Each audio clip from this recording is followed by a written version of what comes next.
ನಾಯಕರು ಬಂದಿದ್ದಾರೆ. ನಿಮಗೆ ಸಂತೋಷ್ ಲಾಡರೇ ಕಾಣೆ ಆಗ್ಬಿಟ್ಟಿದ್ದಾರೆ, ಯಾಕೆ ಬಂದೇ ಇಲ್ಲ ಅಂತ ಅಭಿಮಾನಿಗಳು ಕಾರ್ಯಕರ್ತರು ಬಹಳ ಕಾಯ್ತಾ ಇದ್ರು. ಸರ್, ಈ ದಾವಣಗೆರೆ ಉಪಚುನಾವಣೆ ಬಗ್ಗೆ ತಾವು ಏನ್ ಹೇಳಕ್ ಬಯಸ್ತೀರಿ? ಖಂಡಿತವಾಗಿ ವಿಶ್ವಾಸ ಇದೆ, ಗೆಲ್ತೀವಿ.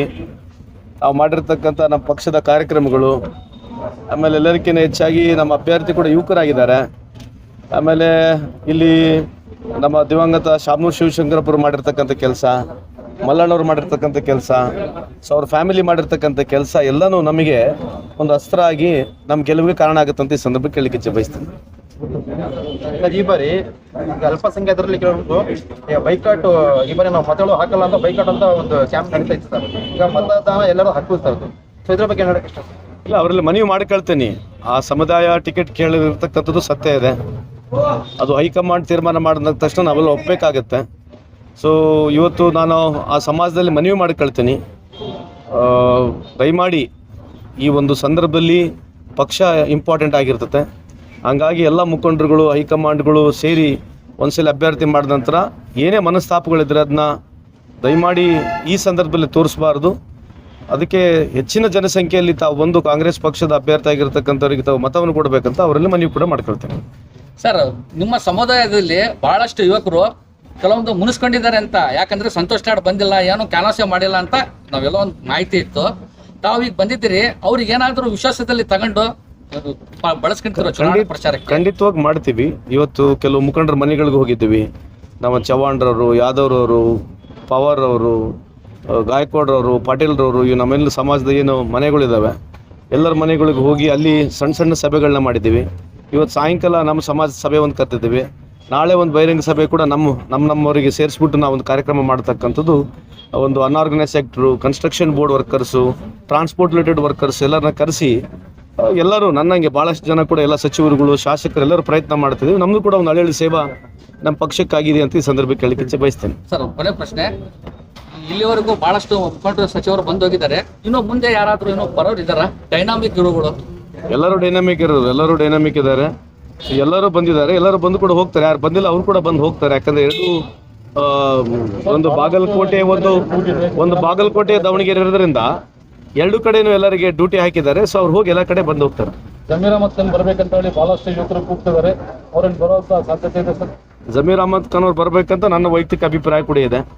ಸೊ ತಮ್ಮ ಮುಖಾಂತರ ಅವ್ರಿಗೆ ಮನವಿ ಕೂಡ ಮಾಡ್ಕೊಳ್ತೀನಿ. ಅಲ್ಲಿ ಏನೋ ಕೇರಳದಲ್ಲಿ ಅವರು ಒಂದು ವಿಶೇಷವಾದಂಥ ಅಲ್ಲಿ ಇರತಕ್ಕಂಥ ಡಿಮಾಂಡ್ನಲ್ಲಿ ಇದ್ದಾರೆ ಅಂತಕ್ಕಂಥ ನನಗೆ ಮಾಹಿತಿ ಇದೆ, ನನಗೆ ಸಂಪೂರ್ಣ ಮಾಹಿತಿ ಇಲ್ಲ.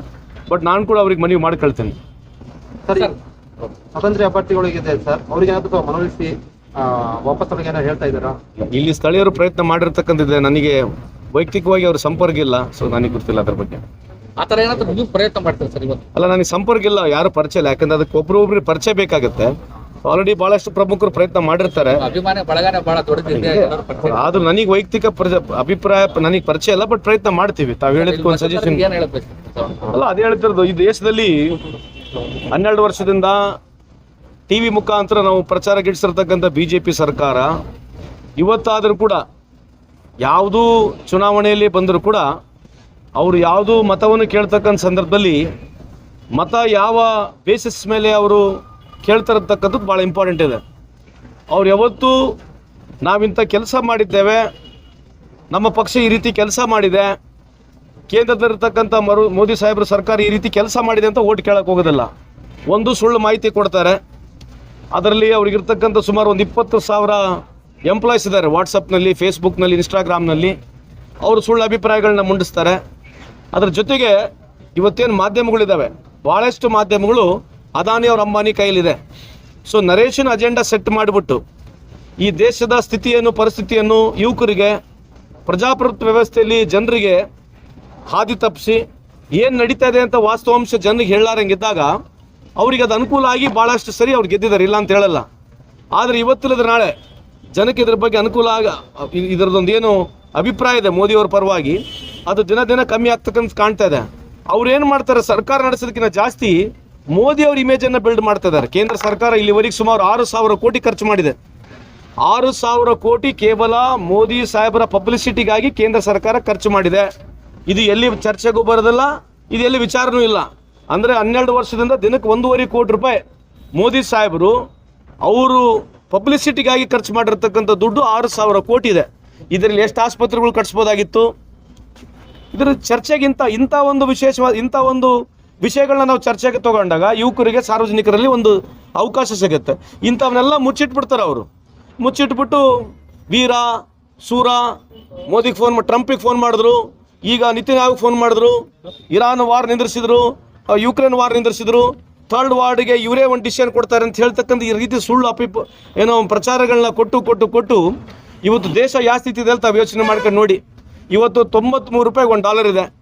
ಯಾರು ಇದ್ರ ಬಗ್ಗೆ ಚರ್ಚೆ ಮಾಡಲ್ಲ. ಈ ದೇಶದ ಸಾಲ ಇವತ್ತು 225 ಲಕ್ಷ ಕೋಟಿ ಇದೆ. ಇದ್ರ ಬಗ್ಗೆ ಯಾರು ಚರ್ಚೆ ಮಾಡೋಂಗಿಲ್ಲ. ಇವತ್ತು ಹಂಗರ್ ಇಂಡೆಕ್ಸ್ನಲ್ಲಿ 120